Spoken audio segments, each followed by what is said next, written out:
Irmãos, nós estamos no domingo da igreja perseguida. O nosso intuito era gerar no teu coração esse sentimento de que você tem liberdade e que a gente pode usar melhor essa liberdade para servir o reino de Deus. Nós somos livres, irmãos. Nós temos uma reunião, um momento de culto, sem nenhum impedimento. Deus nos abençoou com isso. Mas muitos não têm essa liberdade. O tema do DIP, a irmã Tamires já mencionou várias vezes, domingo da igreja perseguida, é a Coreia do Norte. Eu ia fazer algumas apresentações, mas o tempo já não permite. Mas eu só quero lembrar que na Coreia do Norte, ele é o primeiro país em perseguição a cristãos. Isso tem um porquê. O seu líder, que é uma república comunista ali, socialista, né, muito opressor, um sistema fechado. A adoração, a igreja que existe lá era uma igreja regida pelo governo. A adoração é destinada apenas à própria família do Kim, né? Então é um país que persegue. Eu ilustrei na escola bíblica dominical e já dentro na palavra, porque hoje o tema é fidelidade. E nós vamos caminhar por isso no texto que eu quero trazer para você nesta noite. Eu quero dizer que eu contei na escola bíblica um exemplo do que acontece ali. As crianças da idade de Daniel Berg, da idade de Isabelle, minha filha, elas são estimuladas pelos professores a ir até as suas casas e buscar o livro da capa preta. Este livro. E a intenção dos professores é estimular que a criança pegue este livro e traga, escondido dos pais, e entregue na escola. E lá na escola, o diretor só avisa a criança que ele não vai ver aos seus pais. Aquela família que possuía um exemplar da Bíblia Sagrada, que você tem em casa aí, talvez 2, 3 ou até mais. Ela era levada para um campo de trabalho forçado. E ali é escravizada. É um cenário doloroso, irmãos. Vocês viram através da apresentação aqui. Mas nós temos liberdade. Mas sabe o que é interessante? É que tudo isso não abate a fé daqueles cristãos. Eles se mantêm firmes e fortes, porque sabem que a sua vida, servir ao reino de Deus, é mais precioso do que a sua própria vida.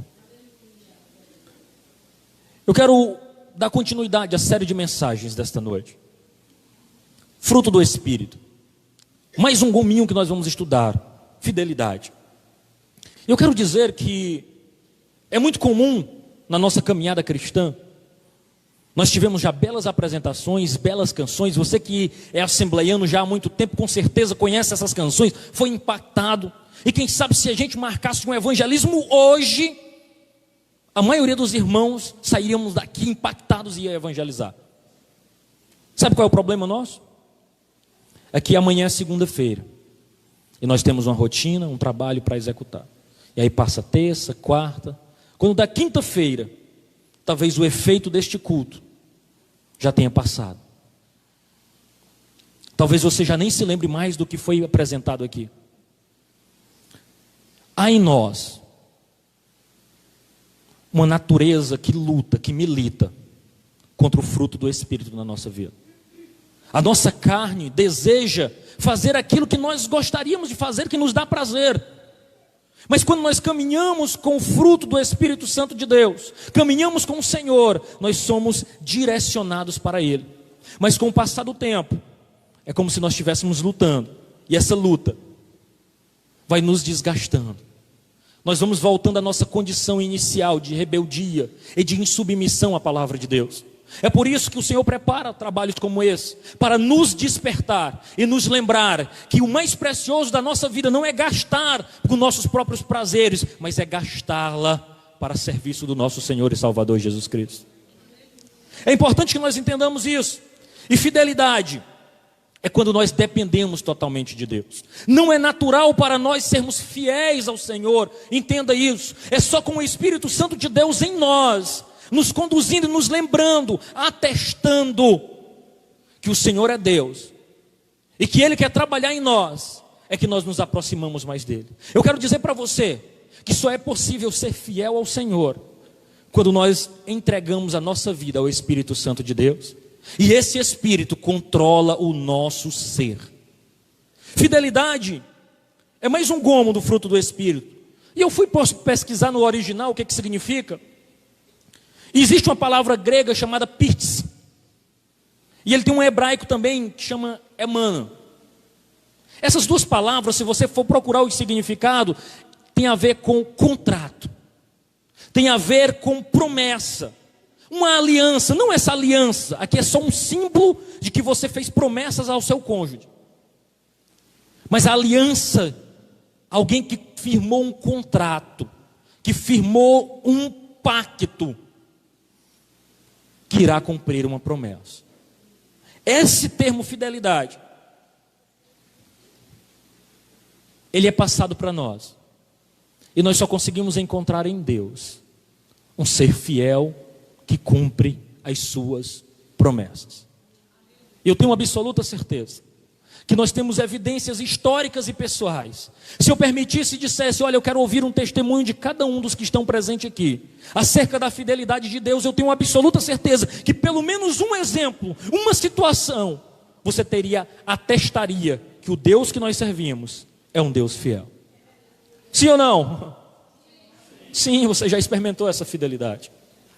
O escritor aos Hebreus, e eu quero falar de dois aspectos desta fidelidade. Ele fala no capítulo 11, versículo 6 o seguinte: ora, sem fé é impossível agradar a Deus, porque é necessário que aquele que se aproxima de Deus, primeiro, creia que Ele existe, segundo, creia que Ele é galardoador dos que o buscam. Primeiro, nós temos dois aspectos. Primeiro, uma relação com Deus implica que eu creio na sua existência, e uma relação com Deus implica que eu conheço a fidelidade dele para comigo e para com seu povo, igreja do Senhor. Ele é um Deus que cumpre a sua promessa, é um Deus que cumpre e zela pelo seu próprio nome, louvado seja o nome do Senhor. É um Deus fiel. Mas quando nós percebemos e analisamos as situações, a vida, quem nunca teve questionamentos? Houve um domingo aqui que o irmão Kemuel pregou e ele falou sobre Abacuque. E se nós relembrarmos a história de Abacuque, num bom piauiês, ele estava invocado. Por quê? Ele questionava inclusive a fidelidade de Deus. Como, irmão Adonias? Fazendo questionamentos. Ele passa o primeiro e o segundo capítulo do livro de Abacuque, só são 3, questionando a Deus. Entre outros questionamentos, ele pergunta: por que o ímpio prospera? Você já se perguntou isso? Por que a pessoa má se dá bem na vida? Quem nunca se perguntou? Por que o justo, o honesto, o direito passa mal e padece necessidade? Nunca ninguém disse: Senhor, eu estou sendo fiel, por que eu estou passando por isso? Por que as pessoas que procuram fazer o bem sofrem neste mundo? E ainda, porque o safado, o bandido, o ladrão, o desonesto parece esbanjar saúde e nadar em dinheiro. Isso era um questionamento de Abacuque. Você já fez essas perguntas? Você sabia que Deus não se zanga quando nós somos honestos dos nossos questionamentos? Aí Abacuque também tomou uma posição, disse: Senhor, sabe de uma coisa? Eu vou subir numa torre de vigia e vou esperar a resposta do Senhor. O Senhor responde, disse: Abacuque, escreve a visão. Ela não tardará, ela vai se cumprir. O Senhor pega e diz assim para ele: Abacuque, o ímpio não é reto, mas o meu justo viverá pela fé. Você precisa crer que eu tenho o controle da história nas minhas mãos. O mal não vai prevalecer em última instância. E quem ganha hoje temporariamente perderá na eternidade. Abacuque começa a entender que o Deus que ele serve é muito maior do que as circunstâncias que estão ao nosso redor. Agora Abacuque compreende e escreve agora o capítulo 3, dizendo: Senhor, eu compreendi. Aí ele escreve aqueles versículos tão maravilhosos, 3:17. ainda que a figueira não floresça, ainda que o gado da malhada acabe. Em outras palavras, no bom português, ele diz: ainda que eu não tenha dinheiro, ainda que eu padeça necessidade, ainda que nada funcione, nada dê certo, eu todavia me alegrarei no Deus da minha salvação. Ele estava dizendo, irmãos, que a fidelidade de Deus não se prova no quanto de bens materiais que o Senhor te dá, mas se prova na salvação com quem Ele te presenteou e te alcançou. Abacuque pode compreender isso. E é disso que o apóstolo Paulo, lá em Romanos 8:28, fala, quando ele diz: e sabemos que todas as coisas contribuem justamente para o quê? O bem. Só que muitas vezes nós achamos que este bem é ter prosperidade na terra. Nós achamos que este bem é só bênção, é só vitória. Mas muitas vezes, para o nosso bem, as coisas precisam dar errado. Para o nosso bem, as coisas precisam não sair do jeito que nós gostaríamos que saísse. Irmãos, servir ao Senhor pressupõe renúncia, pressupõe sofrimento em alguns momentos, pressupõe sacrifícios, pressupõe muitas vezes uma vida simples. Amar o Senhor Jesus, servir ao Senhor Jesus, não significa prosperidade financeira absoluta, como muitos têm pregado aí. Muitas vezes significa sofrer e padecer, mas sabendo que ao final desta lida, ao final desta vida, tem, além do rio azul, um encontro marcado com o nosso Salvador. Já está agendado, já está na agenda de Deus o nosso encontro com o nosso Salvador. É bem verdade, irmãos, que fidelidade está fora de moda. Se você perguntar para alguém falar sobre fidelidade conjugal, ao que tem por aí é muitos espertalhões dizendo que o melhor é enganar e trair a esposa ou o esposo. Fidelidade partidária, quem acompanha política sabe que, no mínimo, qualquer um que está na vida pública aí pelo menos há 10 anos, já passou pelo menos pelos 10 partidos. Fidelidade a amigos de infância, muitos que não, passam e vão embora. Fidelidade trabalhista, fidelidade congregacional, muitos não existe. Cada um procura às vezes a igreja da moda, a igreja que está funcionando, onde um milagre está acontecendo. Às vezes nós temos uma perspectiva, irmãos, de que o ideal é buscar aonde o movimento está, novas revelações. E quando o que o Senhor quer para nós é que nós sejamos bênçãos aonde quer que nós estejamos. Muitas vezes nós saímos à procura de bênçãos, e o que o Senhor quer fazer nas nossas vidas é que nós abençoemos o lugar onde nós estamos, a igreja que nós estamos, os irmãos onde nós estamos inseridos. Fidelidade está tão em crise, querido, que o cachorro se tornou o melhor amigo do homem. Não é assim que se diz? Infelizmente nós temos percebido isso. Por quê? Porque a nossa capacidade, irmãos, de cumprir, de zelar, de manter alianças, ela é limitada. Nós traímos, enganamos, falhamos em cumprir promessas. Porque se nós não tivermos o Espírito Santo de Deus em nossa vida, dificilmente, pelas nossas próprias forças, nós iremos vencer e ser fiéis. Fiéis ao Senhor e fiéis aos outros. A aliança que você e eu devemos ter, uma vez casados, com o nosso cônjuge, ela só faz sentido se você, antes de tudo, for fiel a Deus. É a fidelidade que eu e você temos ao Senhor que nos impede de encaminharmos por uma vida infeliz de adultério e traição.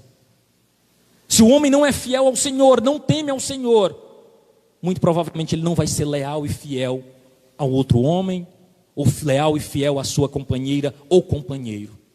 Fidelidade pressupõe que, antes de tudo, há no nosso coração o Espírito Santo derramado para nos auxiliar a caminhar de vitória em vitória.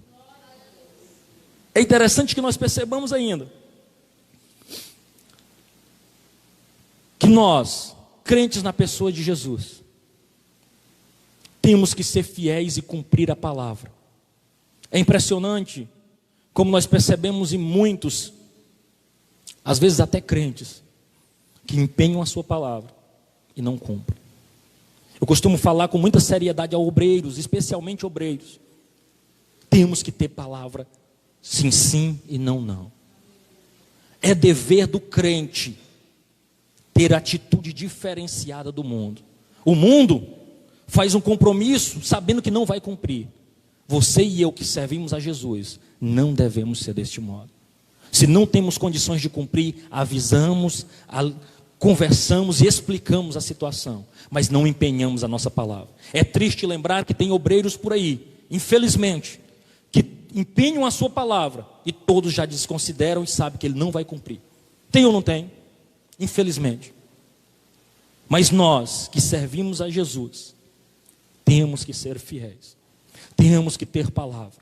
E como aprenderemos a ter palavra se não for dependendo de Deus? O apóstolo Paulo vai dizer que somente quando nós tenhamos crédito a Deus, a quem o nosso Deus é, ao que Ele fez e faz por nós, quando nós nos voltamos totalmente para o Senhor, como fonte de nossa inspiração de fidelidade, é que conseguimos ser fiéis. Deus é fiel, e Ele escreve à igreja, ou escreve a seu Israel, aquele povo que saía agora do Egito e ia adentrar a terra prometida. Deus tem uma conversa muito séria com eles. O povo está ali, Deuteronômio 7 relata isso, que o povo está à véspera de entrar à terra prometida. Moisés tem um diálogo sério com eles, dizendo o seguinte, Deuteronômio 7:9: saberás, pois, que o Senhor teu Deus, Ele é Deus, o Deus fiel. E é interessante perceber que o próprio apóstolo Paulo, falando em Tessalonicenses 5:24, diz que fiel o que vos chama, o qual também o fará. Deus é fiel. E Ele não exige de nós nada do que Ele não seja. Ele é fiel e ainda nos dá o seu Espírito para nos ajudar a ser fiéis a Ele e fiéis nos nossos relacionamentos. Olhe só o que é que o próprio escritor Moisés diz ao povo. Olha só. Quando o Senhor, Deuteronômio 7, a partir do versículo 1. Quando o Senhor teu Deus te houver introduzido na terra, a qual vais possuir, e tiver lançado fora muitas nações diante de ti. Aí ele diz, os heteus, os gegazeus, os amorreus, os cananeus, os perizeus, os aveus, os jebuseus, 7 nações, mais numerosas e mais poderosas do que tu. O Senhor teu Deus as tiver te dado diante de ti, para as ferires totalmente a destruirás. Não farás com ela o que? Aliança. Nem terás piedade dela. Não darás as tuas filhas aos seus filhos, e nem tomarás as suas filhas para os teus filhos, porque senão eles vão te incitar a servir outros deuses. O Senhor teu Deus te escolheu para que fosse o seu povo especial de todos os povos que há sobre a terra. Olha o que Deus está dizendo para esse povo. Diz, olha, eu tenho um amor por vocês. Deus falava para o povo, dizia, eu amo vocês, eu escolhi vocês para povo meu, mas deixa eu dar um alerta para vocês, não façam aliança com quem não teme o meu nome, porque essas pessoas farão vocês pecarem. Mas aí ele continua, e é aqui que eu quero chegar, capítulo 7, versículo 7 e 8, o Senhor não tomou prazer em vós, olha só, nem vos escolheu porque a vossa multidão era mais do que todos os outros povos, pois vós eras em menor número de todos os povos, mas porque o Senhor vos amava. Sabe o que era que Deus estava dizendo para o povo de Israel? Eu escolhi vocês, não era porque vocês eram melhor, não era porque vocês eram mais inteligentes, não era porque vocês eram mais bonitos, não é porque o seu sobrenome é maior ou melhor, não é pela sua condição social, pelo seu emprego, mas é simplesmente porque eu vos amei. Eu decidi amar vocês. Você está aqui hoje escolhido, salvo, caminhando com Jesus, porque Ele olhou para você, não viu nada de especial, mas Ele te amou. Ele diz assim, você é meu. Não tem mérito em você, o mérito é de Jesus. Porque Ele é fiel. Apesar dos nossos pecados, apesar das nossas falhas, apesar dos nossos deslizes, o Senhor olhou para nós e nos amou. Louvado seja o nome do Senhor. Ele nos escolheu, é Ele, toda a glória é a dele. Assim como Ele pode escolher o pecador mais miserável, o mendigo mais jogado, o adúltero, o beberrão, aquele que pratica toda e qualquer iniquidade, o Senhor olha para ele e escolhe amar. E se Ele quiser, se Ele desejar, Ele recupera e traz, tira das trevas para a maravilhosa luz, chama de povo seu, sacerdócio real, povo adquirido. O sangue de Jesus limpa, regenera e põe na sociedade, põe no lugar de príncipe. Esse é o Deus que nós servimos, que recupera. Por que que Ele faz isso? Porque Ele é fiel. É um atributo dele a fidelidade. E temos ainda a fidelidade do homem de Deus. E esse é o ponto máximo que eu quero chegar nesta noite. Quando o Senhor derrama em nossos corações o seu Espírito, Ele nos habilita e nos dá a capacidade de sermos fiéis a Ele e sermos fiéis ao seu povo. A fidelidade que o Senhor derrama nos nossos corações, e eu quero exemplificar com o texto de Hebreus. Para mim, irmãos, o texto de Hebreus é a galeria dos heróis da fé. Homens e mulheres que não tiveram a sua vida por preciosa, mas amaram mais o Senhor do que o seu próprio bem-estar. E aí, sabe o que o Senhor fala sobre eles? Hebreus 11:16. Olha só, eu quero que você escute com bastante atenção. Mas agora, desejaram uma melhor. Ele está falando de quê? De pátria. Isto é, a celestial. Por isso também Deus não se envergonha deles. Olha só o que Deus está dizendo. De se chamar seu Deus, porque já lhes preparou uma cidade. Você está entendendo o que está dizendo aqui nesse texto? Você está entendendo o que o escritor aos Hebreus está dizendo? Ele está dizendo que Deus olha para todos aqueles povos, todos aqueles homens e mulheres que deram a sua vida por amor a Ele, e não se envergonha deles. Não se envergonha de ser chamado seu Deus. É como se Ele dissesse assim: está aí que eu tenho um orgulho de ser o Deus desse menino, dessa menina. Eu tenho um orgulho. Para mim é o máximo do capítulo 11 de Hebreus, é o versículo 16. Deus olhar para mim e para você, quem sabe naquele dia, e se orgulhar de ser o nosso Deus. Dizer: olha, Ele foi tão fiel, Ele amou tanto o meu nome, que eu não tenho vergonha de ser chamado Deus dele. Pelo contrário, eu me orgulho de ser chamado Deus dele, o Deus dela. Ele me serviu com tanto amor, que eu não me envergonho de ser chamado Deus dele. Louvado seja o nome do Senhor. A fidelidade dos homens é marca do Espírito Santo de Deus. Esses homens e mulheres na galeria da fé, eles receberam de tal modo o Espírito Santo, que agora é gerada no coração deles uma fé sem tamanho.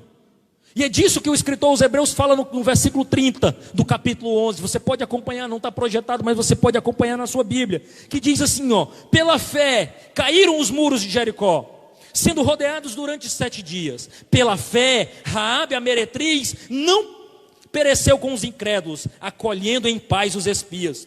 E que direi mais? Faltar-me-ia o tempo contando de Gideão, de Baraque, de Sansão, de Jefté, de Davi, de Samuel, dos profetas, os quais pela fé venceram reinos, praticaram a justiça, alcançaram promessas, fecharam a boca dos leões, apagaram a força do fogo, escaparam do fio da espada, da fraqueza tiraram forças, na batalha se esforçaram, puseram em fuga os exércitos dos estrangeiros. Nesta hora aí você deve estar dizendo assim: glória a Deus. É esse Deus que eu quero. Onde tem a igreja que tem esse Deus, que dá vitória? Aleluia. É esse Deus que dá vitória, que nós estamos pregando aqui. Quem sabe você está dizendo: onde está essa igreja? Eu quero conhecer esse lugar que é só vitória. Só que você não pode esquecer de ler o resto do texto.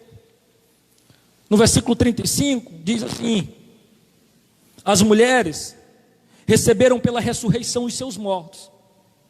Uns foram torturados, não aceitando o seu livramento. para alcançar uma melhor ressurreição. É o que você viu encenado aqui.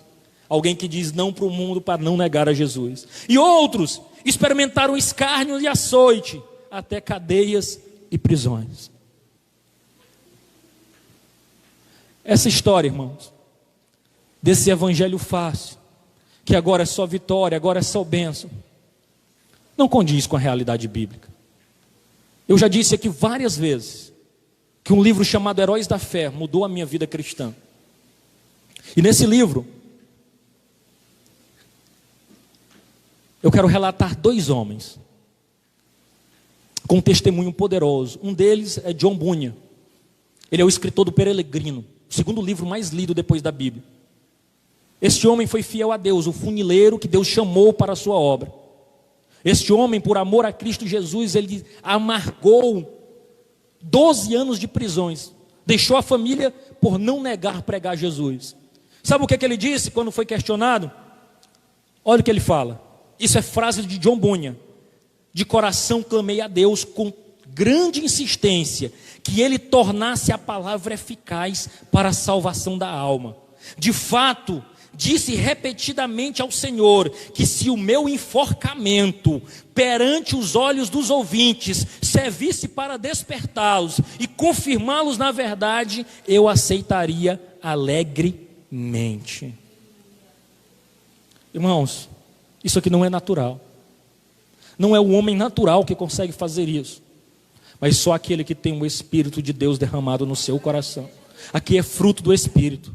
Fidelidade a Deus diante da adversidade é fruto do Espírito Santo de Deus na minha e na tua vida. É por isso que nós precisamos tanto do Espírito Santo em nós, tanto dar lugar à obra do Espírito Santo em nós, para que nós sejamos alegres, nós tenhamos paz, nós tenhamos amor, sejamos tardios em nos irar e sejamos fiéis ao Senhor, não importa a adversidade que vem até nós. O segundo homem que eu quero falar chama-se de David Livingstone. Este jovem, um grande pregador na África. Só de malária, de febre de malária, ele caiu 31 vezes. Seus filhos, muitos deles morreram por causa da malária. Este homem, era muito fácil conhecer ele. Ele era magrinho, esquelético, tinha dentes de leões gravados no seu ombro, porque de um ataque de leão ele quase padeceu e Deus deu livramento a ele. Mas eu não quero relatar a história. Eu quero contar para você o que ela é relatado no livro Heróis da Fé. Quando David Livingstone volta da África, inclusive, ele pediu que o seu coração fosse enterrado na África e o seu corpo fosse levado para a Inglaterra. Lá na casinha onde por muito tempo ele serviu a Jesus e orou, ele pediu que enterrasse debaixo de uma árvore o seu coração. No seu túmulo diz, o coração está na África, o seu corpo na Inglaterra.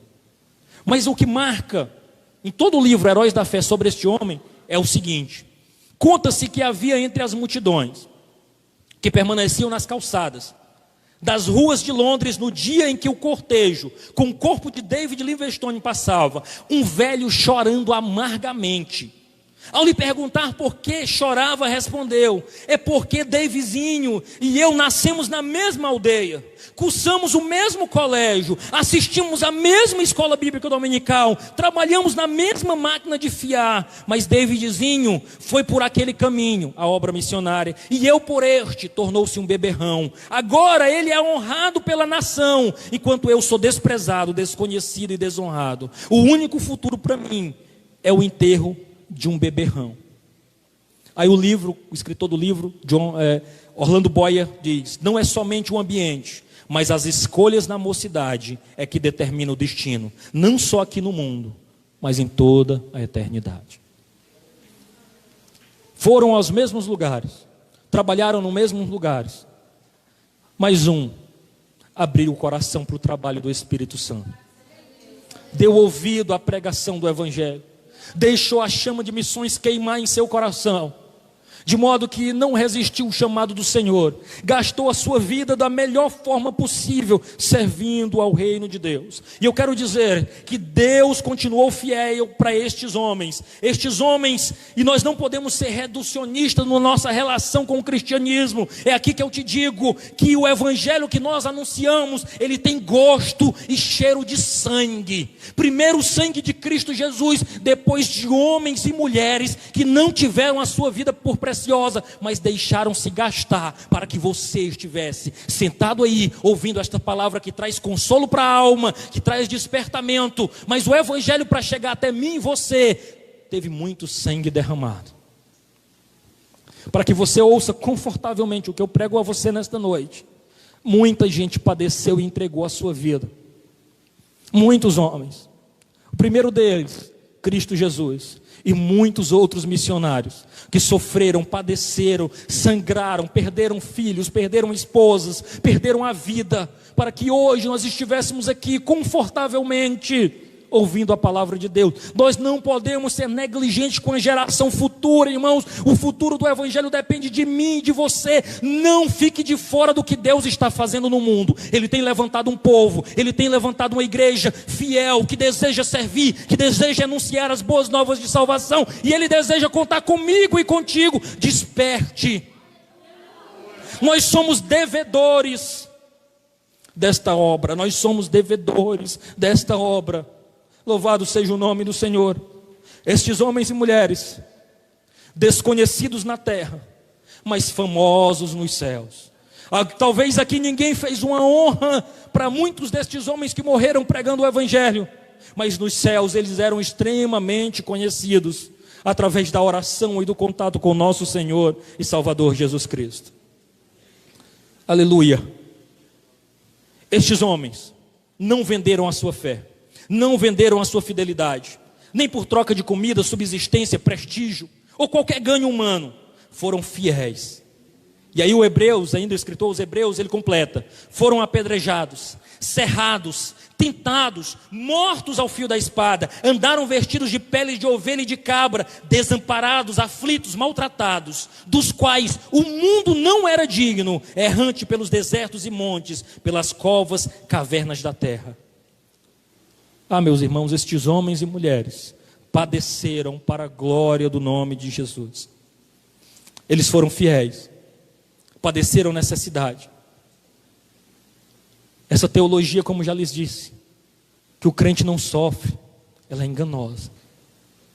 Prova disso é o apóstolo Paulo. Para mim, o maior missionário de todos os tempos, maior e mais influente missionário. Apedrejado, passou por diversas necessidades, não é à toa que ele escreve aos Filipenses, dizendo assim: eu sei estar contente em toda e qualquer situação. Tudo posso naquele que me fortalece. Mas quando ele diz tudo, sei padecer necessidade, sei ter conforto. Este homem padecia de uma enfermidade nos olhos terrível. Pediu 3 vezes ao Senhor, num culto de poder, por cura. Sabe o que ele ouviu? A minha graça te basta. O meu poder se aperfeiçoa na fraqueza. Nós somos lembrados pela Escritura que no mundo nós teremos aflições, mas o nosso Senhor venceu este mundo. Ser fiel nem sempre implicará enganos. Muitas vezes fazer o que é certo vai trazer prejuízo para nós. Fazer o que é direito, muitas vezes nós seremos dignos de escárnio, seremos chamados de bobões. Mas nós devemos lembrar que nós não corremos por aprovação dos homens, nós corremos pela aprovação de Deus. A coroa que nós desejamos não é uma coroa corruptível, mas uma coroa incorruptível. Nós somos lembrados pela palavra do Senhor em Apocalipse 2:10, a última parte: ser fiel até a morte e dar-te-ei a coroa da vida. Ah, irmão, como tem crente se satisfazendo com meros presentes aqui desta terra e se esquecendo do que há preparado para ele na eternidade. Coríntios, apóstolo Paulo escrevendo aos Coríntios, capítulo 15, versículo 19, 1 Coríntios, ele diz: se esperarmos por Cristo somente nesta vida, somos os mais miseráveis dos homens. Eu quero aplicar esta palavra dizendo o seguinte: Deus é fiel E o seu Espírito nos inspira a sermos fiéis também. Não é raro que o nosso coração se encha de dúvidas. Se você é cristão e já caminha com Deus há muito tempo, eu tenho certeza que você já passou por vários questionamentos. Mas eu quero te lembrar que o Senhor nos consola através da sua palavra, confirmando em nossos corações que tudo que é pregado e que tudo que diz nessa palavra é a verdade. É o Espírito do Senhor que nos lembra que tudo que Ele diz é verdade. Não inveje os desonestos. Aprenda a padecer necessidade com contentamento no coração. Seja fiel. Não erra para estar no coração do crente a comparação com aqueles que não conhecem o Senhor. Nós não devemos nos impressionar com os ganhos daqueles que muitas vezes estão aí de forma desonesta prosperando. O nosso bem maior, a nossa herança, não é aqui nesta terra. Nós almejamos uma coroa melhor e incorruptível nos céus de glória. Se você não tem essa certeza, essa convicção, você precisa acordar para esta realidade. A fidelidade do Senhor deve transbordar no nosso coração. Eu quero encerrar ilustrando com um casal de missionário. Eu achei isso magnífico com essa ilustração. Diz o seguinte: um casal de missionário deixou sua família e amigos e partiu para servir durante 50 anos no ministério na África. Quando eles concluíram, após 50 anos, voltaram em uma embarcação com os seguintes pensamentos: como será que nossos amigos e família irão nos receber?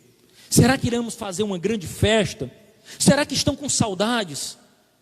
Ao chegarem perto do cais, notaram que havia uma festa, bandeiras e muito barulho. Logo pensaram: são eles. Mas ao desembarcar só restavam papéis vazios no chão e amontoado de solidão. Foram para casa e o homem perguntou à sua esposa, indignado com a situação: é justo isso? Sua esposa respondeu: Deus sabe todas as coisas. Então ele, saindo de casa, retrucou: então pergunta para esse Deus se é justo isso. Servimos 50 anos ao ministério e chegando em casa ninguém nos recebe. Ele deu uma volta no quarteirão e voltou. Sua esposa estava da mesma maneira, fazendo algo na cozinha, e ele perguntou: e então? Perguntou para o seu Deus se é justo, depois de 50 anos servindo ao ministério, chegar em casa e não ter ninguém para nos receber? Ela respondeu: sim, perguntei. Então ele perguntou: e o que ele disse? Ela respondeu: disse que ainda nós não chegamos em casa. Você quer reconhecimento nessa terra? Não é assim que o cristianismo funciona e trabalha. Não é aqui que nós seremos lembrados. Não é aqui que nós seremos consolados. Mas a promessa do Senhor em Apocalipse é que naquele grande dia Ele enxugará dos nossos olhos toda lágrima. Shuri canta lá, machuri anderá. E então chegaremos em casa.